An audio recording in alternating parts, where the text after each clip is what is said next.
everybody? Welcome back to another episode of the JT Sports Podcast. I'm your host, JT. Happy 4th of July to everybody that's tapped in. I hope that you have a wonderful and safe 4th of July weekend. If you go out and you get a few drinks in you, please don't try to drink and drive. We don't need any Henry Ruggs situations to happen to any of you guys. I want you to have a great time, but also to be safe and getting back home in the process. So don't be cheap like the Bengals. Get your Uber if you need one. Don't go and try to take any unnecessary risk if you can afford not to. And I just hope that you guys enjoy this day, because the 4th of July to me is always bittersweet because it's my grandma's birthday, but it also is the anniversary of my sister's death. She was shot and killed on this day 5 years ago. So I always have a wide range of emotions towards this day, but hopefully you guys are able to enjoy yourself. I feel really bad for Joe Burrow going into this season because he once again is going to put up MVP numbers, and the Bengals are going to have him watching the playoffs from Cancun for another season, because this is not a playoff team. This is a bona fide 7-on-7 team. You got Joe Burrow, you paid Tee Higgins and Jamar Chase, but you're lackluster everywhere else. And you can make the argument that the Bengals have the worst roster in the AFC North entering this upcoming season. The Browns are just a good quarterback away from being in the playoffs. They already have a good defense. They got some really good players on the offensive line. You got the Steelers and the Ravens. We know that both of those teams should be in the playoffs. The Bengals are going to be the odd man out because they are a team that is carried by just 3 players. And to win in the NFL, you need great players, but you also need to have good role players around those guys, which the Bengals have done a poor job of being able to get because they're cheap. The Bengals right now have the NFL's 3rd cheapest defenses. The only teams that are spending less on this side of the ball are the Rams and the Philadelphia Eagles, because their defenses are majorly composed of guys playing on rookie deals. And Tee Higgins, Jamar Chase, and Joe Burrow, all 3 of these guys take up 37% of the Bengals salary cap. They take up more of the Bengals salary cap than what the defense does. And you have a new defensive coordinator in Al Golden, who's going to be asked to fix a defense that got worse than what it was last year, because you get rid of your team's leading tackler in Jermaine Pratt.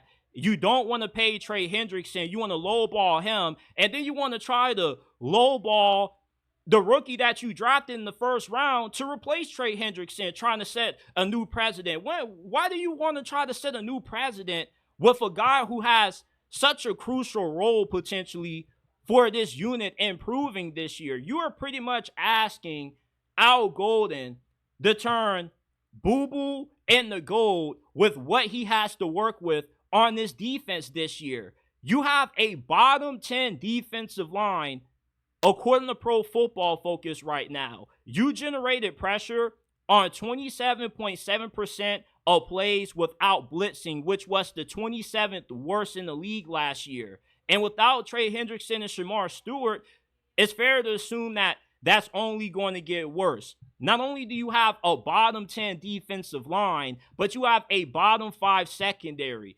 You got a bunch of guys that have high upside that you drafted, like Cam Taylor-Britt, Dax Hill, Jordan Battle, but we haven't really seen a lot of flashes from Jordan Battle to believe that he's going to become a high-level player. And Cam Taylor-Britt, up to this point in his career, he's been up and down. His first few seasons in Cincinnati were really good. He was pretty good in their playoff game against the Buffalo Bills, but outside of that, the guy has just gradually gotten worse every season that he's been in Cincinnati.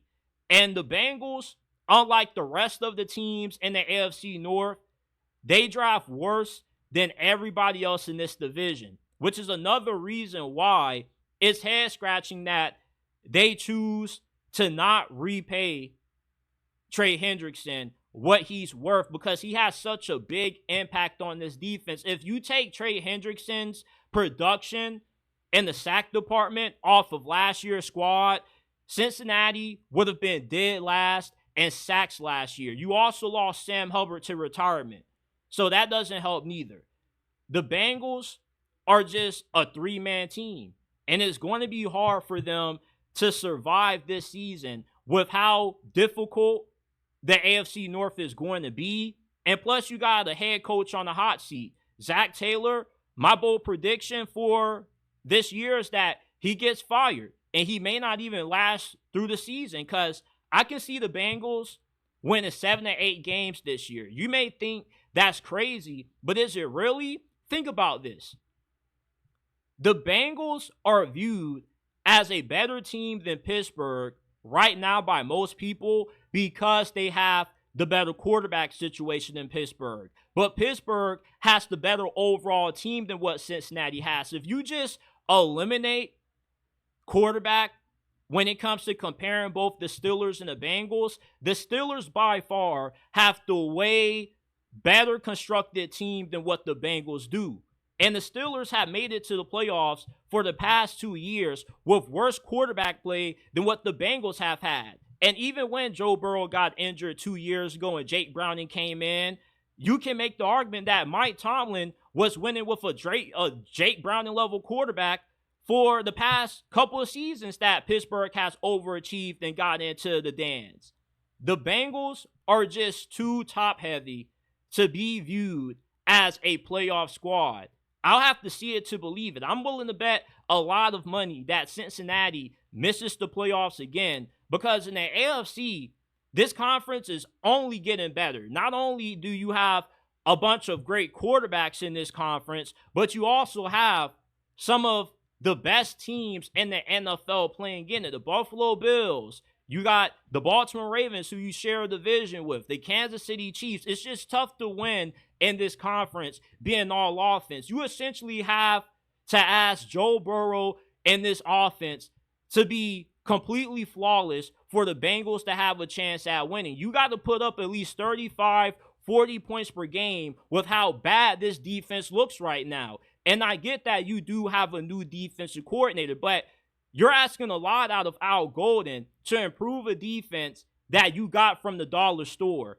It's just hard to see Joe Burrow making it to the playoffs this year when he has to overcome a defense that's even worse than what it was last season.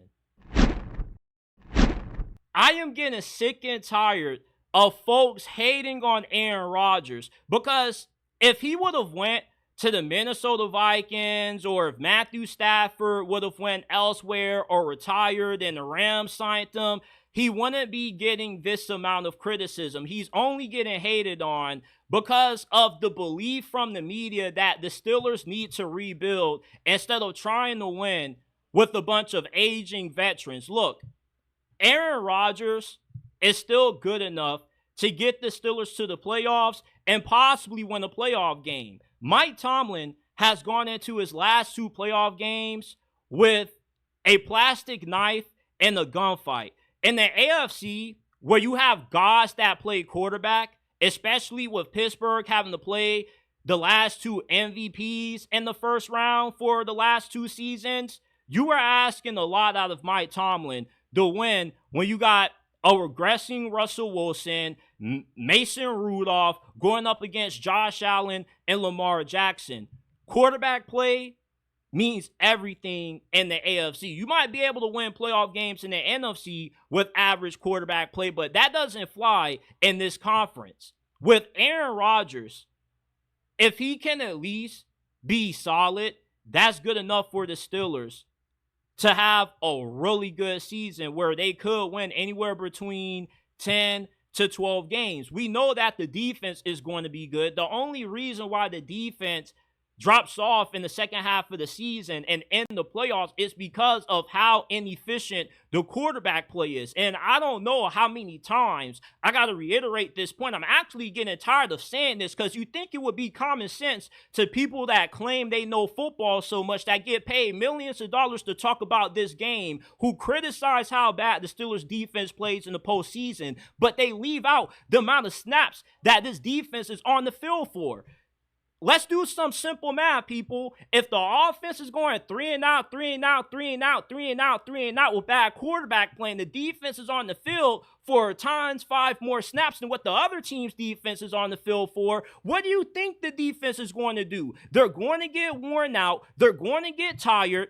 And they're going to get gassed. And that's how they end up struggling against some of the NFL's best quarterbacks. Aaron Rodgers doesn't need to be Superman. We don't need to see the bad man from Green Bay. All the Steelers are asking for Aaron Rodgers to do is manage the game, take care of the football, and that's about it. You already have what should be a really good offensive line. Another thing the media claims the Steelers don't have, despite them investing the last couple of drafts heavily into this position. You got Zach Frazier, who was an NFL all-rookie selection. Nobody ever talks about that. You got Mason McCormick, who was also really good. Troy Fontenot, who they drafted in the first round of last year, who only played like a game and some change until his season got cut short. Nobody ever talks about that. And Colin Cowherd, when I listen to him talk about Pittsburgh, he talks about how we lost our left tackle. Dan Moore was terrible. There's a reason why they drafted his replacement. Najee Harris was not that good. He's a big disappointment for somebody that was a first-round pick. Running backs come a dime a dozen. Caleb Johnson can give the Steelers just the same, if not maybe better production than what Najee Harris has given Pittsburgh these last couple of years. And that receiver, you're still really good. You got DK Metcalf. You would have loved to still have George Pickens, but the Steelers develop and assess the wide receiver position better than anybody else in the league. You got Jonnu Smith, who you just got in Pat Freiermuth. That's going to make up for you not having a true number 2 wideout, because Arthur Smith, the Steelers OC, likes to run a bunch of 2 tight end sets. And with having 2 good tight ends, it's going to make the Steelers offense unpredictable, because you're not going to know if they're going to throw the ball, run the ball, or hit you with that play action and throw a bomb to DK Metcalf. I just get so annoyed listening to folks on FS1, ESPN, and on social media continue to crush Aaron Rodgers in Pittsburgh when Aaron Rodgers is in a situation that's way better than what he had when he played for the New York Jets last year. You got to remember that Aaron Rodgers had his head coach fired the first quarter through the season. Who does that? How can you expect to win when you have a Looney Tunes owner making irrational decisions? Then you have a team that's defense goes from being top 10 to one of the worst in the NFL. Aaron Rodgers is 40-something years old. He can't carry a dysfunctional team led by a dysfunctional front office. He's going from a team that hasn't had a winning season in over 12 years to a franchise that has had 22 consecutive winning seasons. Even if the Steelers end up not being all that great this year, the floor for this team is incredibly high. It's at least 10 wins. They make it to the wild card round, and let's say they do go one and done again. Cool, the Steelers are in good draft range to land one of the top quarterbacks in the 2026 draft. But let's say that the Aaron Rodgers Steelers marriage does work out, then the best case scenario is possibly they can make it to the AFC Championship game. Let's just say that Aaron Rodgers has a Brett Favre kind of arc, because when Brett Favre left the Jets for the Minnesota Vikings, he went 33-7 when it came to touchdown interception ratio, and he had the Vikings one game short of making it to the Super Bowl. He was balling out so much that the Saints had to put a bounty on him to get him out of the game. And Aaron Rodgers is a Hall of Fame level quarterback. Hall of Fame level players regress at a slower rate than normal. They can sustain a higher level of play than what you normally see out of guys their age for the position standard.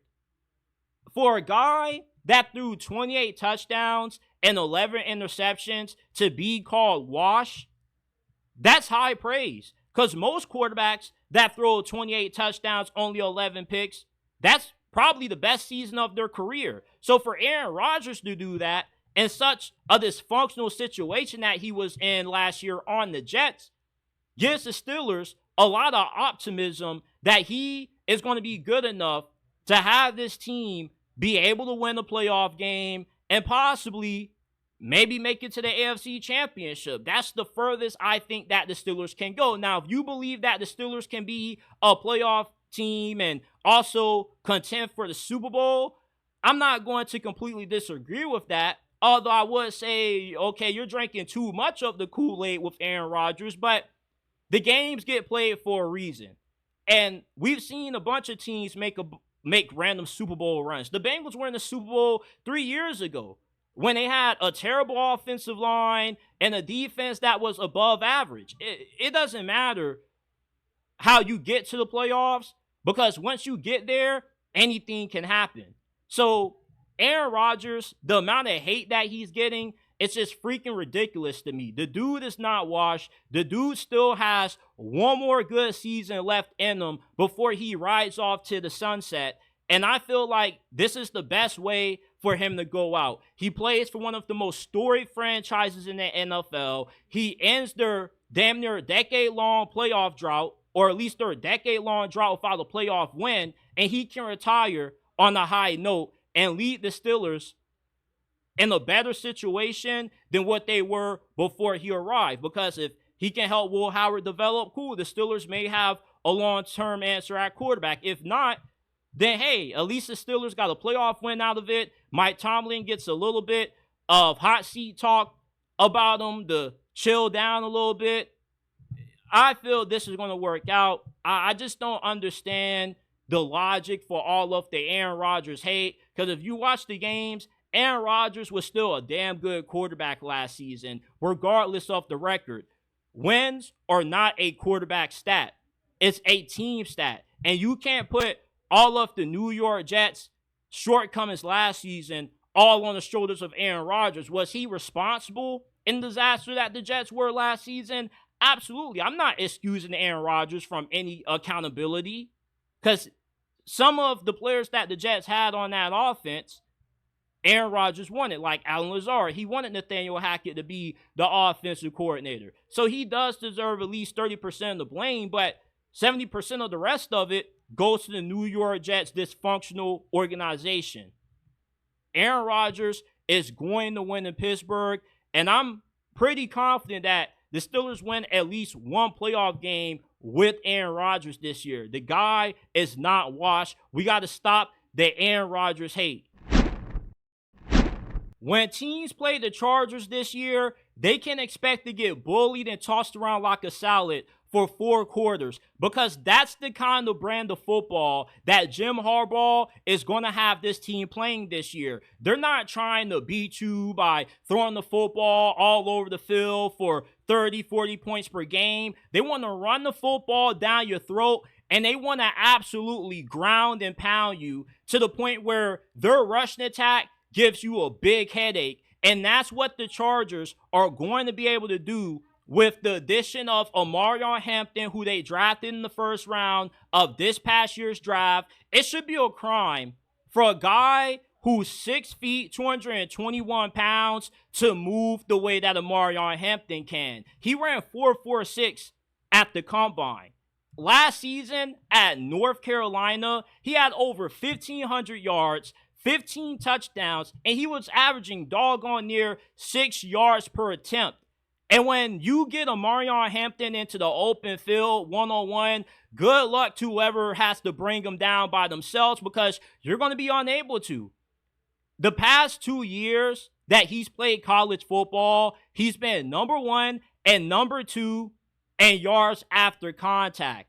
The dude is the definition of what it means when you meet an unstoppable force and you see an unmovable object. That's Omarion Hampton. He's an unstoppable force that's running over immovable objects.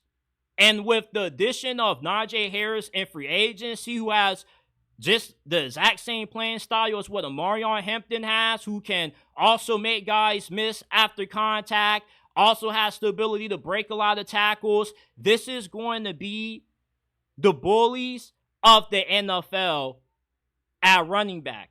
Not only do the Chargers have two bruising running backs, but they got an offensive coordinator that specializes in bully ball football. That is Greg Roman, who to me is the most overhated offensive coordinator in the NFL. He's been calling plays for 11 years. And 9 out of 11 of those years, he has produced a top 5 rushing attack. He had a span from 2015 to 2020 for 5 years where the offenses that he called led the NFL in rushing yards per game. Greg Roman is a run game wizard.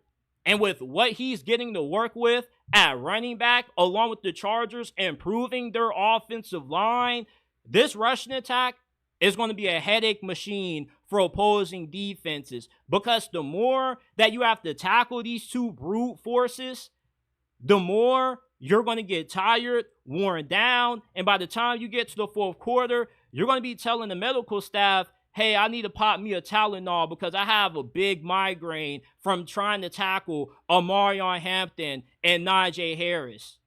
It's like Sonic and Knuckles. Well, I can't even call it Sonic and Knuckles. I'm just going to call it Knuckles and Knuckles, because that's what Najee Harris and Omarion Hampton are. They just are guys that are battery rams at running back.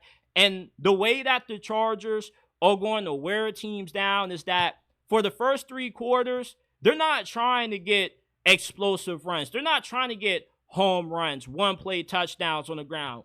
They'll take a 2-3 yard gain, because what they're trying to do is just show you that we're willing to stay committed to the run until eventually those 2-3 yard gains in the first 3 quarters and the fourth quarter turn into 10, 15 yard gains. Because it's like a boxer. And a championship fight that's 10 rounds, the Chargers rushing attack, they're going to hit you with a few jabs, a few body blows for the first 5 rounds. And then for the final 5 rounds, that's when they're going to start trying to deliver the knockout blow. That's when they're going to go for the juggler. That's when they're going to go for that haymaker to knock you out. Because a lot of teams in the NFL, with the emergence of these too high coverages to limit big plays, they have light boxes. You have linebackers that are normally 230 or less, and you're not going to have the kind of personnel to deal with the bully ball that the Chargers are going to be able to execute this year on offense with how deadly this rushing attack is going to be. Do you know that the Chargers rushing attack was 17th in rushing yards per game? That was the worst rushing attack that Greg Roman has ever had. Every time he calls plays, he always has one of the NFL's best rushing attacks. And the Chargers don't need to have a stacked team because of how good they're going to be running the football. Because when you can run the football at will, it takes up a lot of clock.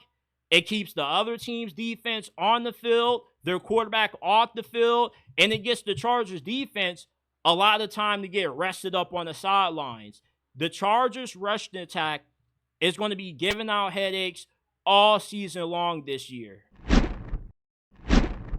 I am really high on the Raiders this year. I think that this team has the possibility of shocking a lot of us and maybe sneaking into the playoffs as a 7th or 6th seed. But they do have an alarming flaw on defense that a lot of the NFL's best quarterbacks are going to be able to exploit when they go up against this Raiders defense this year. Their defensive line, without a doubt, is the strength of this unit. You got Max Crosby. Hopefully you get a healthy Christian Wilkins back at some point. And when that happens, you're going to have a downright nasty pass rush. Nobody already can stop Max Crosby. Can you imagine the kind of damage that he'll do when teams also have to worry about Christian Wilkins and how they're going to be able to complement each other? Because you're going to have to double team both of these guys. So that's going to make the Raiders pass rush really formidable this season. But outside of their defensive line, their linebacker unit is a little bit iffy, and their secondary is really alarming, especially with what they have at cornerback right now. Darian Porter is expected to start at one of those two cornerback spots for them. He was a day 2 selection out of Iowa State, and he essentially is going to be Pete Carroll's new Tyreek Woolen. And if you don't know who Tyreek Woolen is, he started his college career as a wide receiver, and then in his final season, he converted to a corner. He had a really good season. He got drafted by the Seattle Seahawks, and he ended up having an outstanding rookie season for Pete Carroll a few years ago, even though he didn't have that much experience playing the position, because he was a good scheme fit due to his athleticism, his ball skills, and that's the exact same way that Darian Porter is going to be able to have a really productive rookie season for Pete Carroll, because he's just like Tyreek Woolen. He's really long, rangy, has great ball skills, and he's just an out-of-this-world athlete. And he only started 1 year in college football during his 6th season. So like Tyreek Woolen, he doesn't have a lot of experience playing this position. He still has a lot to learn playing cornerback. He's very raw. But with the kind of cover 3 scheme that Pete Carroll likes to run, it gets the most out of cornerbacks that have these kinds of traits that are just freak athletes and are very long. This is Pete Carroll's ideal corner. But outside of Darian Porter, the rest of this cornerback room looks really concerning. You sign Eric Stokes in free agency, who's injury prone, and when he's on the field, he's mildly inconsistent. But from an athleticism standpoint, he's perfect for what Pete Carroll wants out of his starting outside corner. He's fast, very agile, also has pretty good length as well. So if Eric Stokes is able to turn his career around with the Raiders, it's because of the influence of Pete Carroll and plugging him into this system. But you're taking a flyer on the guy that was a former high draft pick and didn't really do all that well in Green Bay. So you pretty much are just throwing shit on the walls, and you're hoping that it's able to stick with the signing of Eric Stokes. And the same thing can be said with the Raiders slot cornerback position right now. You lost Nate Hobbs in free agency, and Nate Hobbs was one of my favorite cornerbacks in the league to watch. He was solid in coverage, but he was really good against the run. And right now, Darnay Holmes is expected to replace him in that slot cornerback role as the starter. Darnay Holmes has been in the NFL for a while. He's been a career backup for the majority of his career, so we'll see if he does end up winning that job, how good he will be. Safety isn't as bad as what corner is, because you got 2 really solid safeties. You got Isaiah Palomau, who comes back for another season with the Raiders. He was pretty decent last year. 57 tackles, 2 forced fumbles, 5 pass breakups. He should be pretty solid. He could improve under Pete Carroll's tutelage as well. Then you signed Jeremy Chinn in free agency. He was one of the more underrated free agency signings that the Raiders made, because Jeremy Chinn is coming off a great season that he had in Washington. And what makes Jeremy Chinn such a great player is that he brings a lot of versatility to your defense. He can play safety. You can line him up as a nickel or dime linebacker if you want him playing close to the line of scrimmage, to guard tight ends, running backs out of the backfield. He's also really good in run support. But you also can play Jeremy Chinn as slot cornerback if need be. Now, he's not as good in coverage for what you would want a slot cornerback to be, but if you want to play him a little bit in that role, he can do pretty good as well with his skill set.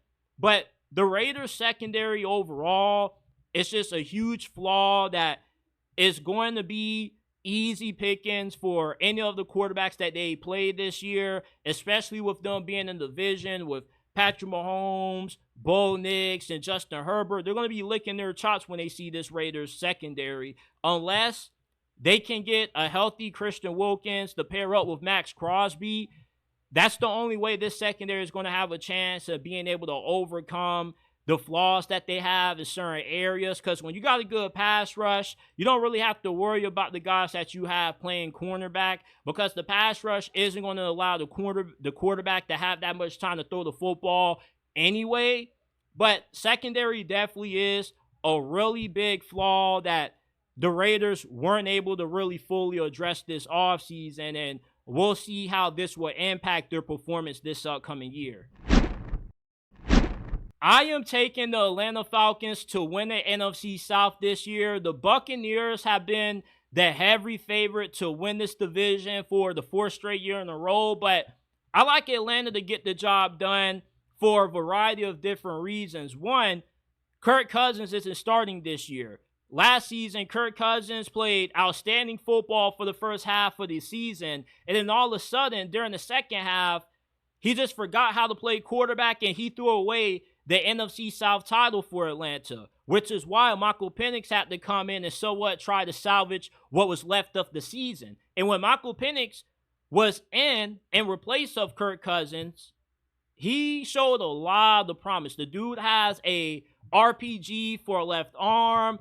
15.5% of the Falcons' passing plays under Michael Penix at center resulted in gains of 16 yards or more. He also led the NFL in air yards per attempt at 10.2, which led all quarterbacks during the last 3 games of the regular season. So based off the small sample size that we've seen out of Michael Penix, we know that he's going to make Atlanta's offense incredibly explosive when they choose to throw the football downfield, because Darnell Mooney was not talked about enough last season. He was a really underrated free agency pickup for Atlanta. He made a lot of big plays down the stretch for this Falcons offense. And you also got Drake London, who had the quietest 1,200-yard season that you will ever see, because nobody talked about how good he was. This dude was carrying my fantasy team for the bulk of last year.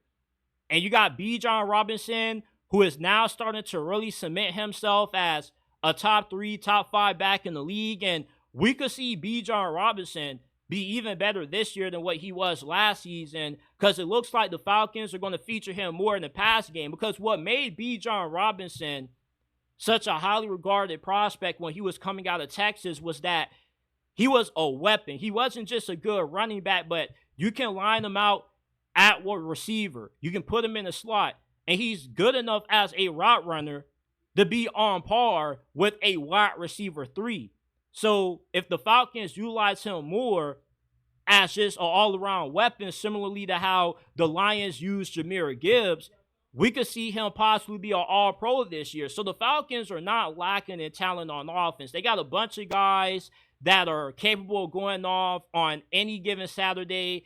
And in terms of how they compare to the Buccaneers offense, I don't really think there's a significant gap at all between the two. I think that both offenses are on par with each other. They both have good offensive lines. They got really good receivers. The only difference is that the Buccaneers have Baker Mayfield, who has played at a top 10 level for the past 2 seasons down in Tampa, and Michael Penix is unproven up to this point based off, the amount of games that he has played compared to Baker Mayfield. But the offense is going to be really good for Atlanta. But what really sells me on the Falcons this year is that their defense has improved. Now, I'm not expecting for the Falcons defense to go from being what they were last year, around average to below average, to all of a sudden top 10. But this defense should at least be in the top 15 this year, with them getting a new defensive coordinator, Jeff Ulbrich, replacing Jimmy Lake.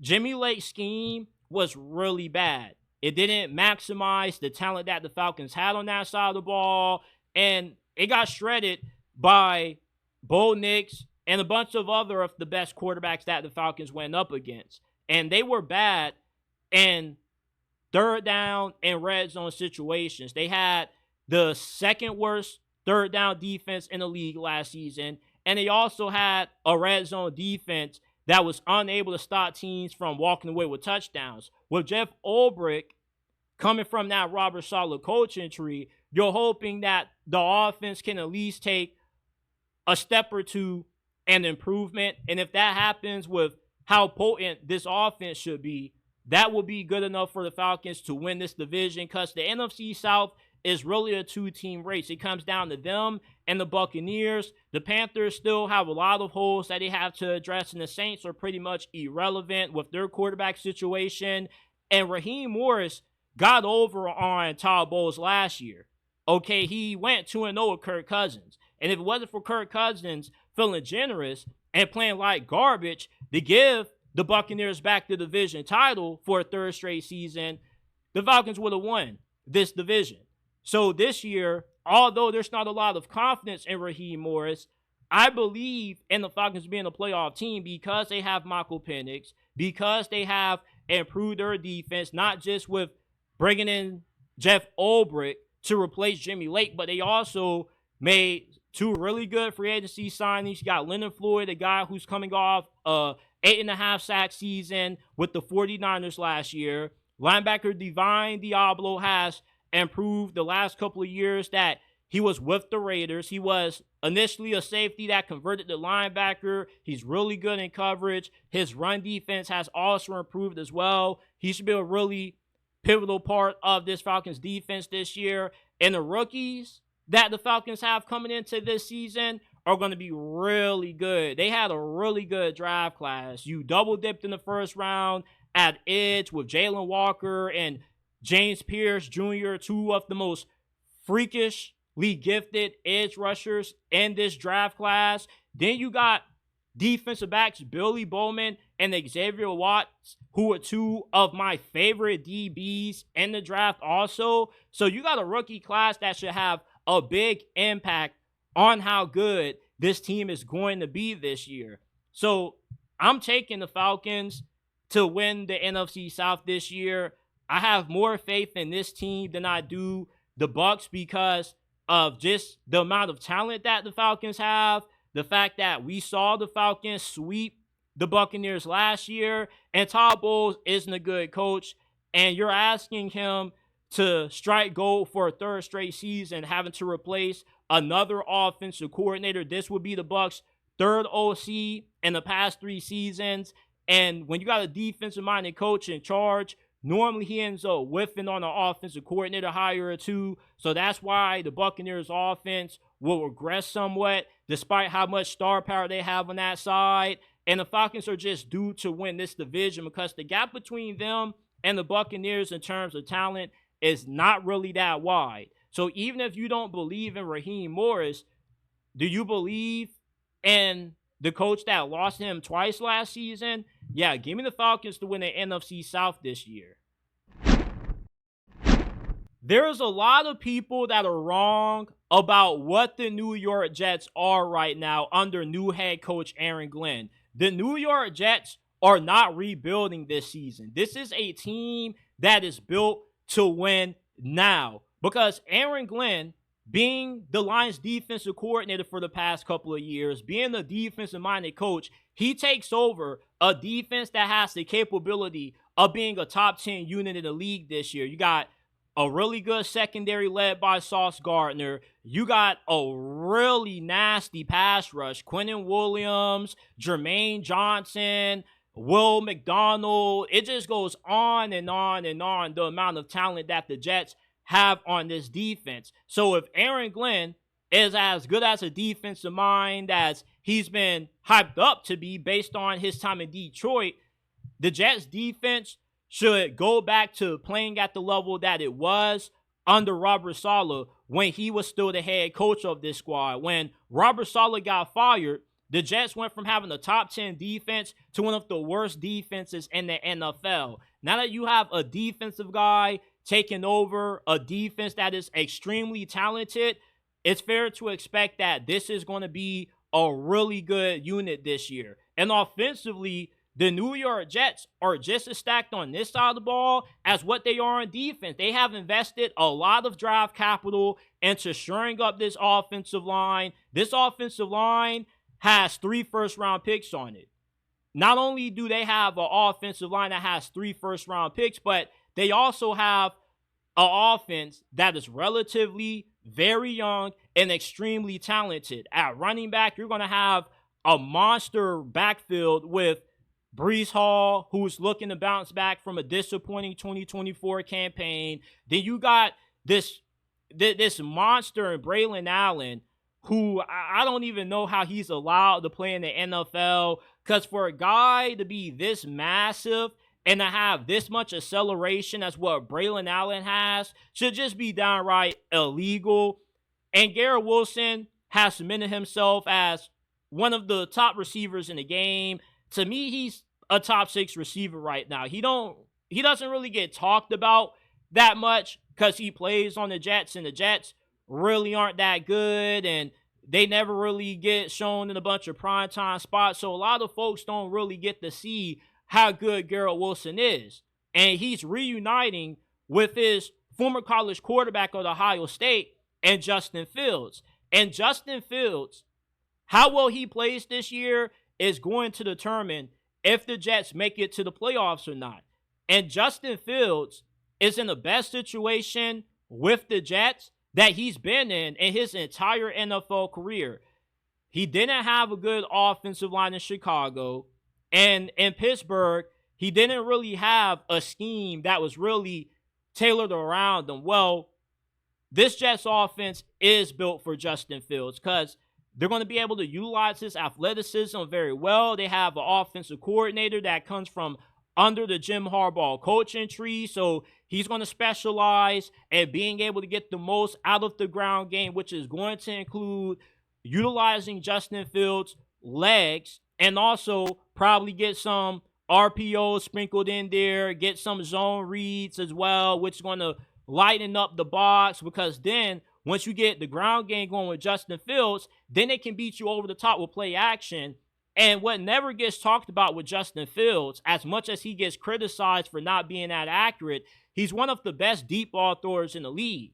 So with him throwing a guy in Garrett Wilson, Mason Taylor, a rookie that they got out of LSU, this should be a pretty serviceable passing attack to where they're not going to light you up throwing the ball, but they don't need to light you up. All they need to do is just be good enough throwing the football to where you got to account for it due to how deadly this ground game is going to be. That's the way that the Jets offense is going to make a killing this year.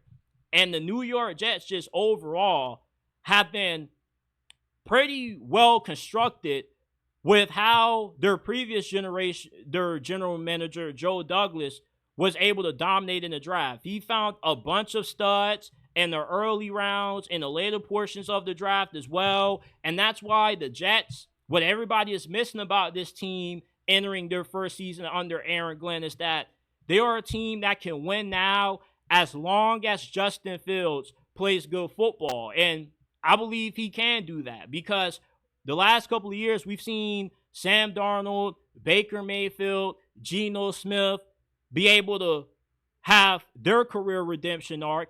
Why can't we see the same thing happen with Justin Fields, given the great situation that he's in right now in New York? Everything that the Justin Fields defenders have used as an excuse for why he's been unable to break out, not having a good O-line, not having a team that really wants to build an offense around them, not having good receivers. Well, he finally has all those things in New York, which is the most unlikely place for a guy like Justin Fields to turn his career around at, because the Jets have normally been the place where quarterbacks' careers go to die.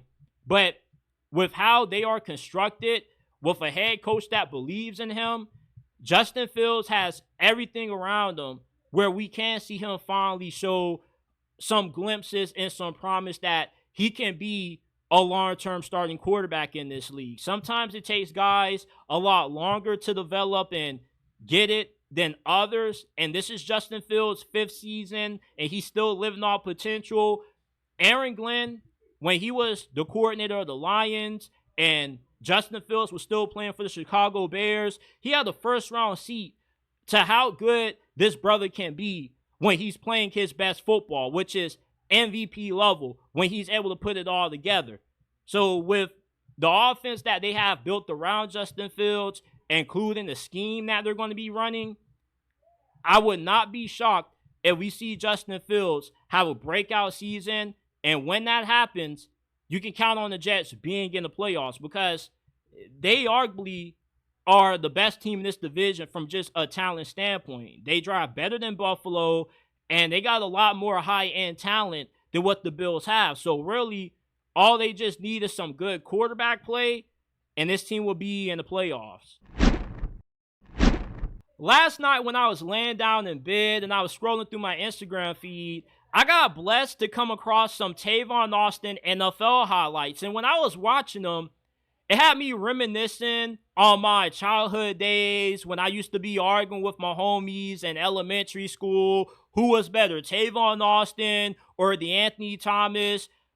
And if you don't remember or know who Tavon Austin is, he was one of the most dynamic players in college football during the 2010s. He was a two-time All-American in college, and he had a game when West Virginia went up against Oklahoma, and he had over 500 all-purpose yards. Think Christian McCaffrey, but instead of playing running back, he played receiver. That was Tavon Austin, essentially. And when he got to the NFL, he had a lot of buzz, not just because of how great his college career was, but also because he had a college mixtape, which to this day is one of the greatest, not just football mixtapes ever made, but one of the greatest sports mixtapes ever. And you guys know the one that I'm talking about. You know you can tell them that I've been from hell and back. And when, come on, man, don't act like you don't want to sing along, man. You guys already know the lyrics to the song, man. Yeah, so because of that mixtape, it propelled Tavon Austin to essentially rock star status. And when he got drafted 8th overall by the Rams in 2013, when they were still in St. Louis at the time, he had a lot of buzz. And ultimately, his career didn't live up to the level of hype that he had coming out in college due to a bunch of different reasons. And I don't really think it was because he wasn't a good player. I more so think that Tavon Austin didn't work out in the NFL because he entered the league at the wrong time. At the time Tavon Austin came into the NFL, they never saw a player like him before.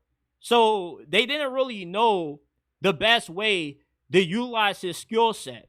Because a guy like Tavon Austin that was 5'8", 180 pounds coming out, he was regulated as being a slot receiver. And he wasn't a great route runner. He wasn't good at beating press coverage. So he had to be in an offense that could scheme him open.